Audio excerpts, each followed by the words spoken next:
Hello, welcome to Meant to Move. I'm Vanessa, your podcast host. And today I am going a little inward. I'm doing a solo podcast, which I always find interesting. And the inwardness nature comes from a few questions that I have had recently from clients and from coaches who I'm mentoring about learning, about education, about how do we progress and move forward in this crazy world. And it took me a while to figure out where I really wanted to go with this. And why I'm going inward is I'm actually going to reflect on the learning that I've done throughout my career. You can see by the end of it if you want to guess my age, but I love learning. I am ever curious and ever fascinated by things that I don't know. And throughout this chat today, this isn't designed to be a flex or for me to impress you. It's more designed to impart upon some lessons that I've learned. Either, there might be physical lessons or things about the body that I found fascinating and really interesting. Or as I look through the learning that I've done, so many life lessons have come up through that as well. And I think that this sharing of personal experience and personal learning is really important, because I tend to have listened to podcasts in the past about research and science and, getting into the nitty-gritty of that kind of stuff. And don't get me wrong, I still find that fascinating and I find it interesting, and I don't think I ever won't find that fascinating. But as I reflect on the learning that I've done throughout my career, a lot of the lessons that I've learned have been inward, about myself, about how I show up, about how I relate to others, and about how I want to create experiences and how I want to help others. So to give you a bit of a foundation of where we're going to go here, the very first course that I did was my exercise physiology degree as soon as I finished high school. And I'll put you in my headspace a little bit here. My headspace when I finished high school was that I was a little bit upset because I wanted to get into physiotherapy and I didn't get a high enough score. I still got a pretty decent score, but it wasn't high enough for physio. So my pathway in my mind was a year of exercise physiology, and then I'll transfer across to physio or osteo. And I sat in one of my very first anatomy lectures, and in this anatomy lecture, there's 300 people in the room, and the lecturer, no, I lied, it was a physiology lecture. The physiology lecturer said that one of the 300 would be getting a very coveted position. It was an internship, an unpaid internship, of course, to do 300 hours with in high performance, working with athletes. At that time, it was AFL. And from that moment, I was like, yep, I want that. And when I look back through my science degree, so much of what I held for myself personally was, perfectionism, this anxiety about not being good enough, about not being enough, and this pride that I had to be the best, that I had to be the ultimate, that I had to keep pushing, that I had to strive. And it kind of worked around where that's kind of come from, but that was the mentality that I entered my university degree with. And so I did pretty well through most of it. My worst subject was my first year of biomechanics, which, if you know me and numbers do not coexist in a universe that makes sense to me. But physiology and anatomy were my jam. I loved them, and that got me through. And I finished top 2, of course, in my degree, because that was the headspace that I went in with it. Some might say it was a good headspace. It pushed me to do well, pushed me to succeed and to learn a lot and to immerse myself in that learning, which, the good and bad traits we all have are a double-edged sword 9 times out of 10. So that was really useful. And then I agreed to do a research thesis as part of my honors, because by the end of my degree, I was set. I was going to work with athletes. And that was the worst decision I'd ever made in my life. My crippling anxiety around failure and this unrelenting desire to be perfect led to about, I don't know, maybe a third of the way through my research thesis for it to completely unravel. I unraveled, my research unraveled. I could not sit in a room reading research. If anyone who knows me personally now knows that I literally cannot sit still. And so undertaking that project was definitely not something that I think would have benefited me, even if I had to grit my teeth and bared it. So I fled, quite literally. I fled to the other side of the world in Canada for 6 months to try to help myself overcome my anxiety. And the theory was, as I fled, that I would put myself in a situation where I had not a lot of control, where I had to accept the fact that I had not a lot of control and to just deal with it. So it was a pretty intense method of dealing with it. But it worked for the most part. I came back and had a little bit of anxiety, but it really did teach me that I was looking to be perfect when I didn't need to be. And I was striving for something that I didn't even know I really want, like that I didn't know that I wanted, that I wasn't sure was worth it, that in my heart, I kind of knew wasn't really for me. And I struggled a little bit in terms of what direction I wanted to go in when I came back, because I was unsure. At that stage, because of my pride, I had this notion that I was too smart, and I say that in quotation marks, too smart, too qualified to become a personal trainer. And so I worked in corporate health for a little while, and that was also a terrible decision. But ultimately, I then got a job at Virgin Active, and that was a really good decision. That was definitely a really great decision. And I remember very shortly after joining, thinking to myself, after having, spoken with a few clients and just started working one-on-one with people again. I had previously, I'd done my personal training certificate and worked with a few clients, but I knew nothing. I had spent 3 years dedicated to learning the fundamentals of exercise physiology, but I had no ability to understand the people in front of me, to know how to help them get where they needed to go.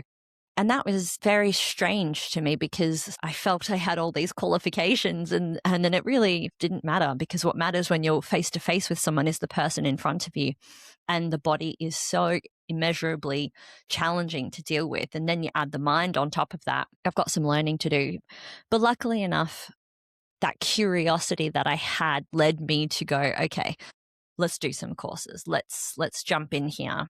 And I'm so glad that I did. One of the very first ones that I did was a course called Physiogenomics, and it's with someone I've had on the podcast before, Dr. Paul Taylor, I have 5 PhDs. I think he has 3, but I like to exaggerate. And this was a really great course because it introduced me to this idea and this theory of epigenetics. And epigenetics talks about nature versus nurture, what you get in terms of your nature, your genetics, can be altered, can be switched on and off by the nurture aspect, by your environment. And I absolutely loved these genetic tests. And we're talking 2011 here.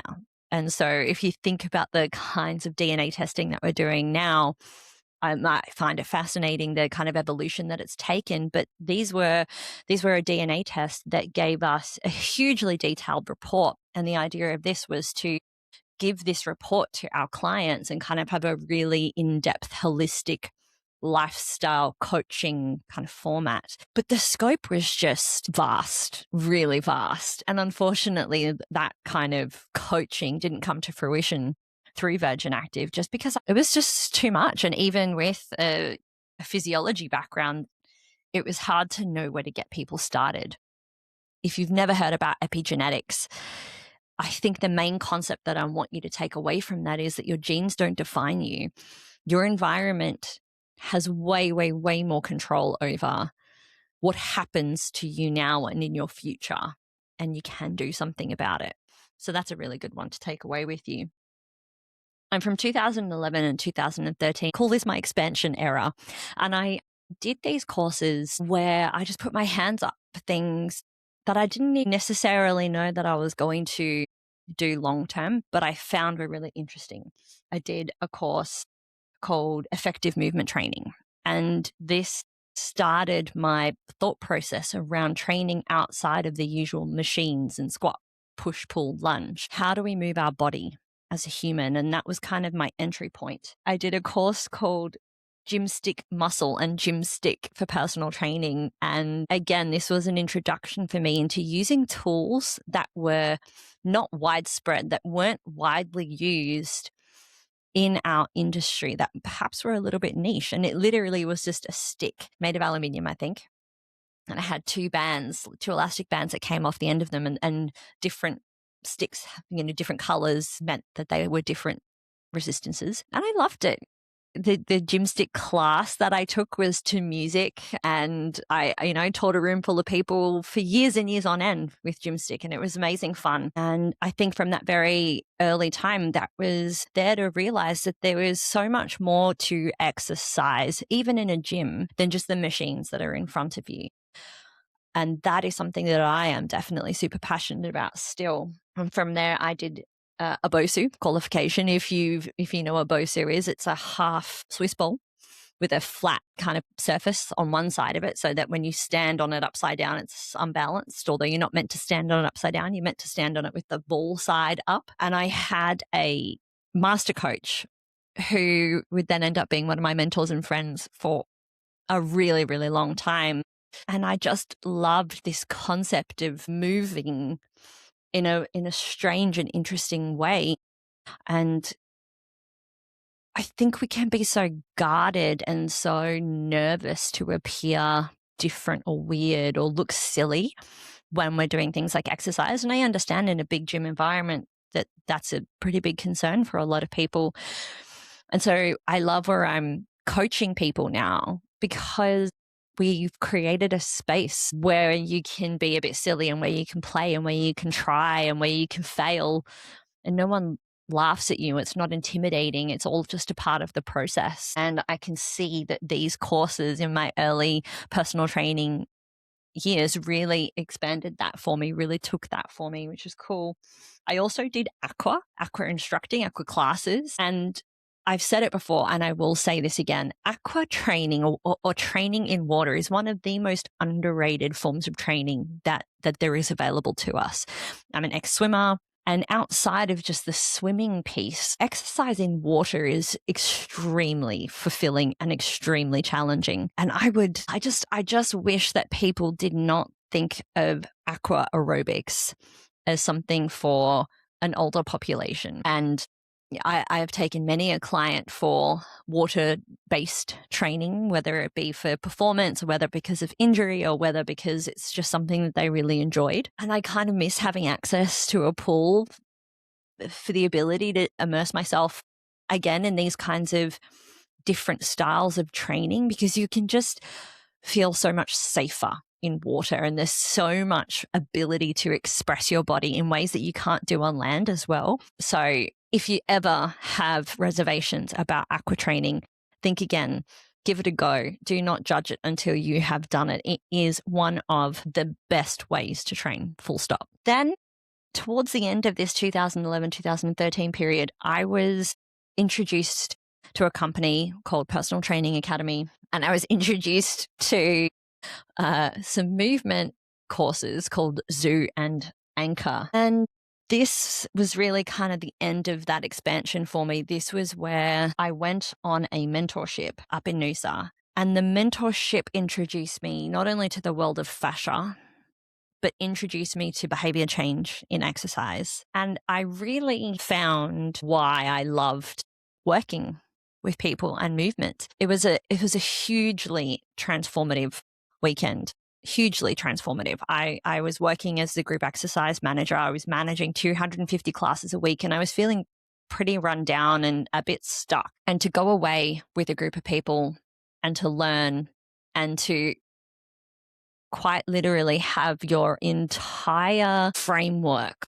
of movement and exercise questioned, thrown out the window, and then reintroduced in a completely different way was so mind-blowing. And this is a point that I'd like to make about those kind of biases and held beliefs that we go into the world. And I started quite heavily in science. You know, it was a physiology degree. Everything had to be done with research behind it and scientific backing.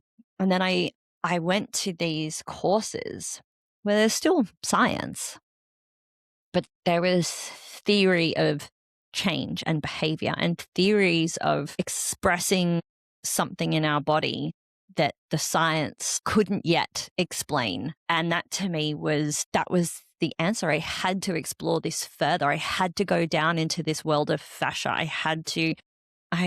got to understand why I felt that through all of my career as a PT, I was always drawn to these different styles of movement because I never felt quite comfortable in machines and doing the traditional style of training or a bicep curl. And I didn't understand why that wasn't fulfilling me and why that was it was always recommended. I knew it was good for me, but it didn't fulfill me. It didn't light me up and it didn't challenge me. And being able to move my body, ways that are similar to dance and yoga or breakdancing or martial arts, but wasn't even classified those things. So it was just completely open, was one of the best things that I've ever, ever, ever done. So I did this PTA bridging course, this side of opening up of bridging between your Cert 3 and Cert 4, if you're a personal trainer, your introduction into exercise. And it's kind of like the next step. And it really was a bridge into where do I want to go? And then I did zoo, ankle, and sandbells. Now, if you've never heard of zoo training, think of pre-parkour era, done on the floor, body weight, semi-calisthenics, semi-martial arts, semi-capoeira, lots of ballistic style, insanely challenging, very high intensity movements. That was zoo.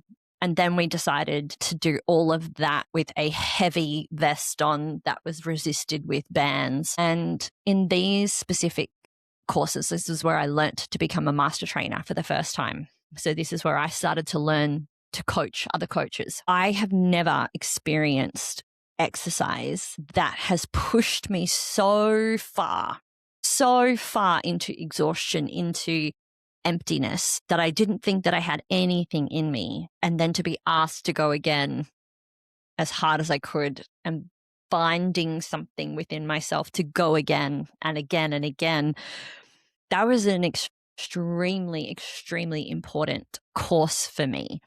Aside from the fact that I loved the movements and I was pretty good at them. I really enjoyed it. I loved the intensity and the camaraderie of what was happening. Many of us, when we train, even though we think we're pushing, many of us have never actually really pushed to our failure, to our point where you cannot go anymore. And there's a reason we don't do that. Is because it's pretty risky and it's very draining. It took me weeks to recover from that particular training course, or those particular training courses, I should say, to the point where during the hardest part of the second day, I had an out-of-body experience. I remember the course or the guy who invented it or who created it explaining to me what it is I was meant to be demonstrating. And he could have been speaking Latin. I had absolutely no idea what he was talking about. And he was looking right at me, barking instructions at me. And I'm dying. I'm physically hurting everywhere. And then as soon as he stopped talking, it was like my body knew exactly what to do. And I just did it. And I went and I did it so well. And I felt so good. And that kind of demonstration, what I really loved about this particular course, it was everybody was so glad for you when you did something that was really hard and you showed it really well. And so then all of your mates now, are all sweating all over each other and you're all so happy that you've done it. It was pretty incredible. But there is something to be said about finding that edge of, I didn't think that I would be able to do that. And I did that and more. Where physical exercise, I just wish that so many of us had the ability to not be so stressed by work now, to be able to find that place and push to see what that feels like, to see what you're capable of, because so many people would not think that they were capable of way more than they could do. And I'm not expressing that very well, I don't think, because it's very hard to kind of put that into words when you've had these kinds of experiences before. But I recommend that at least once or a few times in your life where you push beyond all reason to just give it a go when it's, safe for your body to do that. Because I will remind everyone that from those 2 days, we trained for nearly, I would say, for a good 6 hours each day. I remember getting home on the second day and it hurt to breathe. I was absolutely ruined. Like, it hurt to breathe. I was bashed. One of the guys, the mentor who I mentioned, who was the BOSU educator, he tore his bicep off the bone during this training. It was pretty fucking intense. So, those experiences are not to be taken lightly because they do put your body under immense strain. That's why you don't do them often. But very, very cool. Very cool. Then the next kind of period that I went through, as I've kind of labeled them a little bit here, is my expertise era. And this is from 2014 to 2016. And there's quite a lot of courses here. And those end courses really pushed me to become a coach of coaches. It really pushed me to continue finding information that challenged the way that I saw people, that I thought about people, that I thought about science, that I thought about movement, that I thought about exercise. All of these things were important for me to continue building on, and I really loved it. I did something called the Institute of Motion Mentorship, where we worked with a tool called Viper. And if you've never seen one before, it's spelled VIPR. And it's kind of like a cylindrical log with different various handles. And man, that thing is so fun to throw around. And, we were on the beach in Coolangatta.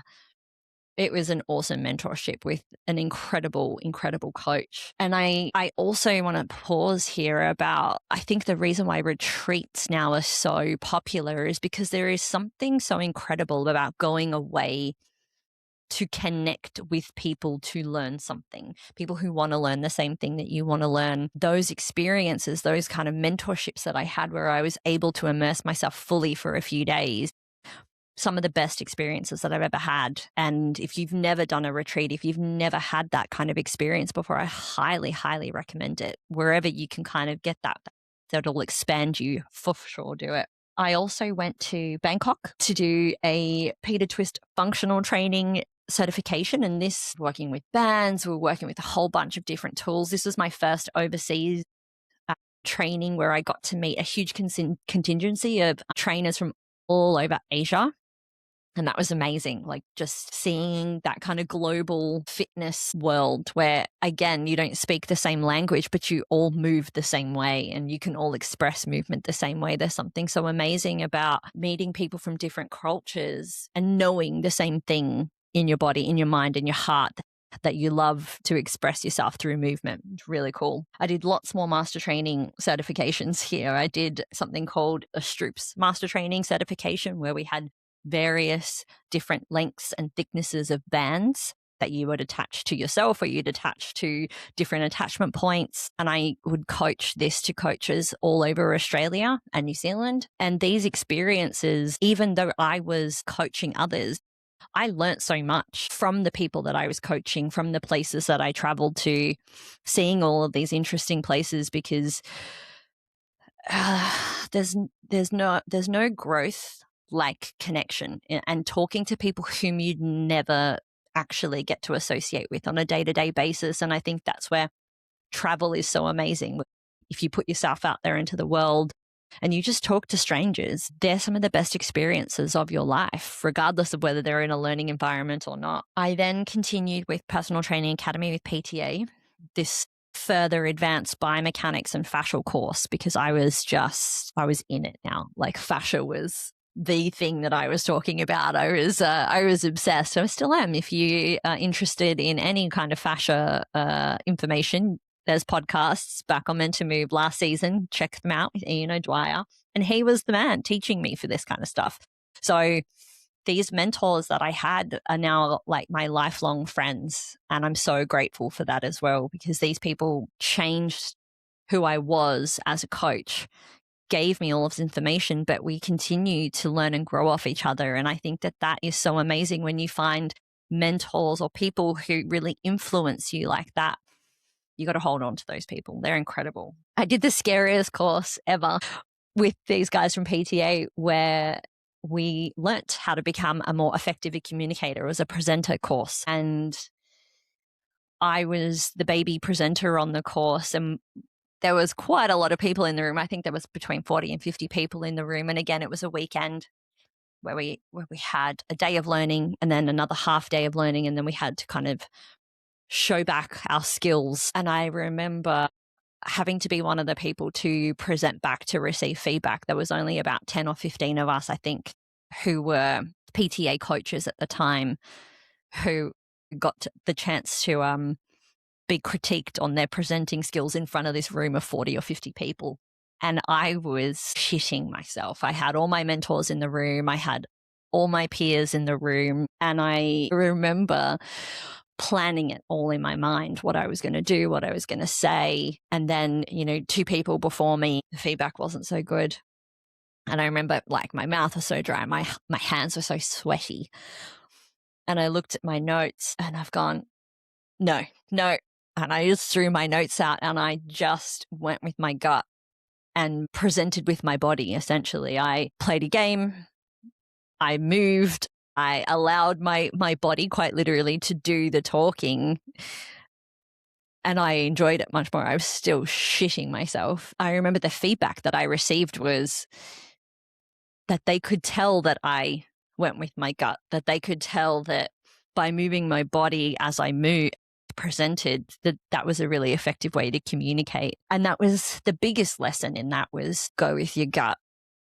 You have the knowledge, you have the expertise in you.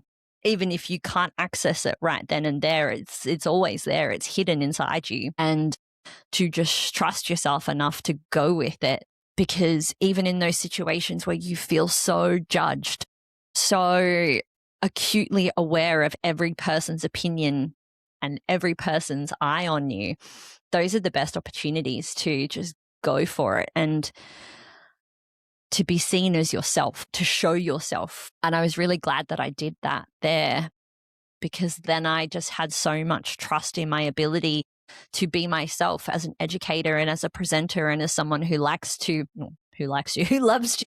do this for a living. But without that terrifying moment of judgment, I don't know if I'd be as good as what I am today, which I'm super grateful for. I learnt to become a master trainer for a foam rolling company, which was an incredible experience. And that kind of information I still use with my clients. A lot of us foam roll absent-mindedly. I'm not going to say incorrectly, but perhaps not as usefully. if that's a good way to think about it, and not getting the maximum benefit from the use of the roller that we can when you use it in a particular way, or when you use it in targeted ways, I should say, because there's multiple ways to use it. So that course in itself, I just wish that we still teach that course, because so many people would benefit from that. It's an amazing one. I have been lucky to be a part of a bunch of Australian master trainer certifications for products that have come out into the fitness industry. One of these being a freeform board, which is a circular board that has wheels underneath it and it kind of travels in a whole bunch of different directions, because all of these courses have shaped my ability to innovate and to create movement for the people and for the clients that are in front of me, and to look at movement as separate to exercise, which I think is a huge, huge thing that we don't do enough of. And one of the first hands-on courses that I did was something called Be Activated, where we learned a theory of the body that talked about that the hip flexors were one of the most important muscles in the body, and that if we released tension or moved tension from these muscles, that the body would kind of unravel its tension. And I can't say that I agreed with the concept of it wholeheartedly. I found it fascinating. The one thing that sticks out for me in this course was I learnt when you feel tension in someone's body, it completely changes the way that you think of your own body. And I remember working on a lady who did a lot of Pilates, and we were palpating the side of her body, and I was looking for the end of her ribs and the start of her hips. And just to put it into perspective for any of you who want to play along while you're listening, ideally in your body, there should be spaces between joints. Space creates freedom and less restriction. And ideally, we'd like to have about 4 fingers of space between your bottom rib and the top of your hip.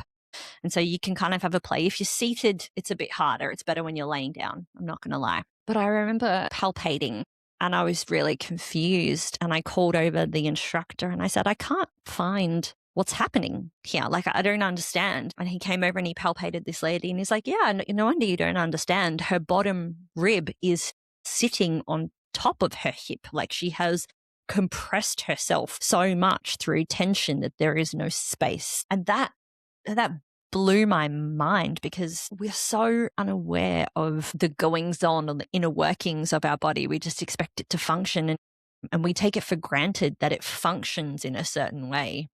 And what we do to it has so much influence outside of what we just see. And yeah, that was incredible, really incredible. At this time, also with Virgin Active, I was doing quite a lot of educating. I was just about to kind of move to Sydney. So I was flying all over the country, taking these master instructor courses, teaching different coaches in Virgin Active, which was really cool. We did Tough Mudder master training, which was really crazy because I never actually did a Tough Mudder. Props to those of you who did. And again, I did all of these other tools. So like battle ropes and power bags and this huge functional training rig that had all of these crazy attachments and other bits and pieces. I did all of these master training. I did a precision nutrition course where we learnt about how to help people guide their plate and nutrition. And that really opened up something completely different for me because I'd never really gone into nutrition too much. And that was incredible because it was biochemistry of nutrition, but also the behavior side of nutrition, which led into the behavior side of what I'd done with coaching as well. And lastly, in this kind of expertise area, I did a course with Thomas Myers, who is the king of fascia.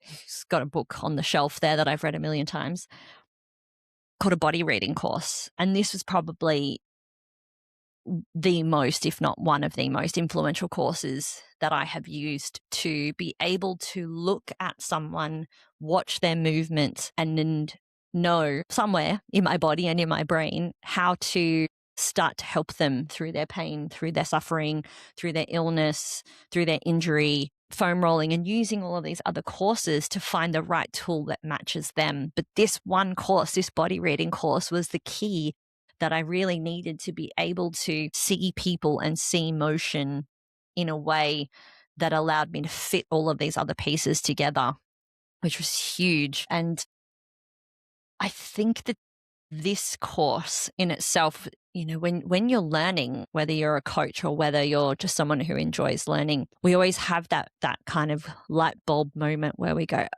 it's like that missing chunk of something that you didn't even know that you needed.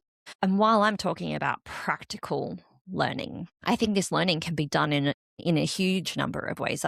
I've listened to podcasts and watched movies and documentaries and read books that have also produced these moments. But if you're someone who works with people in a hands-on way, if you're someone who works with the human body and you're not learning and you haven't done any face-to-face on hands-on learning, there's something missing.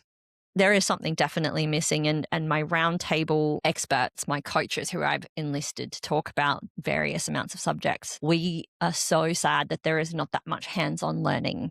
So if you're someone who has a coach, if you are a coach, I would ask them, what hands-on learning have you done? Like where are you learning things? What's your education been like? Where do you gain inspiration from? Because these questions are so important. They shape the values of that person. They shape how they're going to coach you. They shape how you coach others. They shape how you coach yourself, how you respond to injury and to illness. Through 2011 to 2016, that was like 15 or 16 courses that I did. And I can safely say that I expanded way more than my knowledge doing those courses as well, which was really interesting. Following on from there, I also continued down this body weight expert. We did animal flow. I did a bodyweight athlete instructor course where we deep dived into calisthenics and a whole bunch of really amazing strength training programs that you can do with your body and a bar or some rings. That was amazing. I also did my second bunch of understanding movement courses, understanding how to observe movement. And if you're someone who is interested in bodies and movement, well, let's talk about this. It is so important to observe a whole bunch of different people move, to be able to give exercise, to be able to prescribe movement and or exercise. So important. And if you're someone who just is interested in your own body, record yourself if you have no one else, and watch yourself back and just see what you notice. Can you remember what rep felt really good and what rep maybe didn't feel so good? And then can you watch and see if there is a correlation in the way that you move or the way that you'd moved the rep before? Because learning, seeing and feeling movement, everyone can benefit from that, because movement is something that we're all innately designed to be able to do. So I highly recommend watching, feeling and learning from your own movement. For sure. I did a little bit more hands-on work here with something called neurokinetic therapy. And I must say, neurokinetic therapy that was advanced. That was getting very deep into hands-on work. And I think that was a bit much for me, but that was a really good course for me to understand my limits in how I wanted to work with people in a hands-on way. I knew that I didn't want to be doing more hands-on work than the course kind of wanted me to do. But sometimes you have to do a course that pushes you to the point of going, okay, no, that's not my path. That's not where I need to go, or that's not what I want to do. And that's also a really, really great learning, is figuring out what you don't want. If anyone is super interested in, again, epigenetics, I followed this up later down the track with something called PH360. And this is a super fascinating course where instead of doing a DNA test, we actually go through a series of body measurements, bony body measurements for the most part. And so there's a whole bunch of different ratios in the body that we can measure. And I'll give you an example. So it'd be different. It'd be like your middle finger length. Is your index finger bigger than your fourth finger? Your hand length in relation to your arm length, all of these different things. And from these lengths and ratios, we can actually ascertain what hormone or hormones were most prevalent for you during your conception and while you're in the womb. And these hormones shape how your body looks, which is called your phenotype. So my phenotype is someone who's quite short, bony, short bone lengths. I have a higher disposition of muscle mass, just generally. So I can put on muscle a little bit easier than other body types. And other hormones influence me a little bit more, whereas other body types are the complete opposite to me. And I think the thing that I really love about this course, and if you're interested, you can check it out. You can go get a test done. I have plenty of coaches who still really work in this realm of PH360. But what it really showed was that for every body type that you see out there is a fundamental physiological reason why your body is shaped that way and how it's shaped that way. And it really allows you to appreciate the variety and the abundance of how nature influences these different body types and body shapes and varieties, so that as a species, as a human species, we're so diverse and we're so interesting, and we can complement each other so well. I always love courses that make you think a little bit higher about what's happening in the world as well. And you can learn quite a lot about yourself personally and physically from finding out that information. And while I don't undertake those tests for my clients anymore, finding out information about yourself is usually not a negative thing unless you view it in that the more you can learn about yourself, the more you can accept yourself. And the more you accept yourself, the nicer you are to yourself. The nicer you are to yourself, the more likely you are to be healthy, because when you're nice to yourself, while we think, chocolate bars and wine is a treat, it's not. They're things that we do to ourselves because we're not happy in some way, shape or form. So we do that as a treat, as a junk happiness, when true happiness comes from nature. It comes from within yourself. It comes from moving your body. It comes from being in the sun or being in the sea or being in the forest, where we're kind of designed to be as humans. And learning about yourself ultimately, in my mind, helps you become a better person. So this is really cool. And then now, this was kind of the big push of all my master training certifications. I got to work with another Australian company called YBell. You might have seen them in Rebel Sport. They're like a triangular shaped kettlebell / dumbbell, which is their claim to fame. They are both. And it's an awesome tool. It's a great bit of kit. And I got to coach coaches across Europe and Asia how to be a master trainer in this certification as well. And I love working with coaches from around the world, because you just hear so many different perspectives, not only about movement and fitness, but just how different cultures see movement and fitness as well. And I always find it so fascinating when we travel to go to gyms in the different countries that we travel to. It's infinitely interesting in my perspective. And then last but not least, I was in my Pilates era, did mat work. I also got to go to Italy to do a techno gym Pilates course with a beautiful piece of machinery called Kinesis, which I've used for actually since the time I started working at Virgin Active for a very, very long time. So that was a really interesting come full circle moment to be able to go and do that course over there. And I remember during the shit show that COVID was, I also did a course called Lymphatic Mojo, and being introduced to yet again another system in the body that has been completely forgotten about, completely discounted. And again, Ian O'Dwyer and I talk about this in detail in one of our earlier podcast episodes. Learning about your body is never a waste of time. And learning about the things that aren't spoken about, they can really help you understand some things that you may be feeling that maybe aren't validated by that kind of popular science, because it really is, science goes down trends. Science follows trends. It doesn't necessarily follow what you're feeling in your body. And I think more and more people are being aware that what they feel isn't being validated by current medical facts or can't be answered simply by the medical profession anymore, which is why I think this podcast, this specific one for me, it's interesting if you can go back through your own learning journey, whatever that might be, whatever you've done in your life, can you go back and reflect on the lessons, what you've learned, what your takeaways are, what was good, what led you in a certain direction and down a certain path, and what does that mean for you now? Like, how does that shape where you want to go? Because I know for me that all of these courses have led me to continue to be curious and to continue to know that I don't know. Like, I don't have the answers. I will never have the answers. I have some solutions and I'm able to help people, but I'm always going to encounter someone who tells me something that I've never heard of before. And that is exciting, because those people who show me things that I've never heard of before, or show me something that I've never seen, that's just another opportunity for me to go back through everything that I've learned, integrate it, and then expand again. And then that continuing expansion. And that follows people's fitness journey. Your fitness journey is just continuous expansion. There's no end point.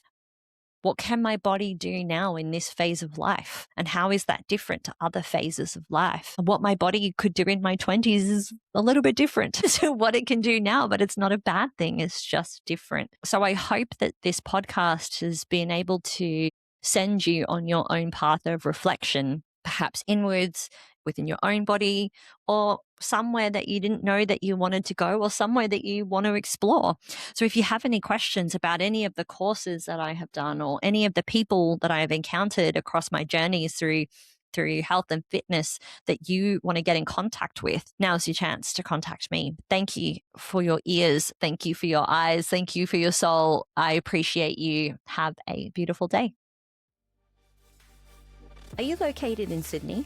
I'm passionate about working one-on-one with clients. During an introductory session, I'll get to know you and your body, your pains, frustrations, and learn what movements light you up.